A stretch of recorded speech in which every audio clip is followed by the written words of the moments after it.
তো বন্ধুরা, আমি তোমাদের সাথে আজকে আমার দুঃখের কিছু বিষয় শেয়ার করাম। তো আমি এই সময় কলকাতা পড়তাম। কলকাতা থেকে সেদিন আইলাম বাড়ি।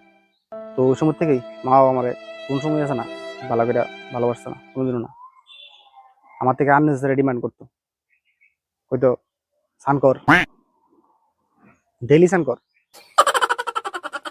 এটা কেমন পদ্ধতি আছে তোমরা, মানে ও একবার ডেইলি স্নান করুন কি ভালো? আর তোমার ডেইলি স্নান করলে তো জল নষ্ট হইতেছে, 20 লিটার 30 লিটার 50 লিটার জল নষ্ট হইতেছে ডেইলি।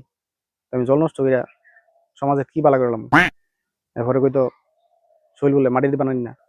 তুই মাটি যদি বানানি না থাকে শৈল, এই শৈলে জল ঢাইলে ঢাইলে আমি শৈলটা গলায় লাভ আছে? এবার এরা কত নেই, স্নান করলে বলে মন ভালো থাকে। মন তো আমার তোমার মোমো খাইয়া ভালো হয়ে যাবে, লাভ আছে? আমি স্নান খেয়ে করাম, দেখা যায় কাম নাই যে স্নান করানো আমার কাছে বেশি একটা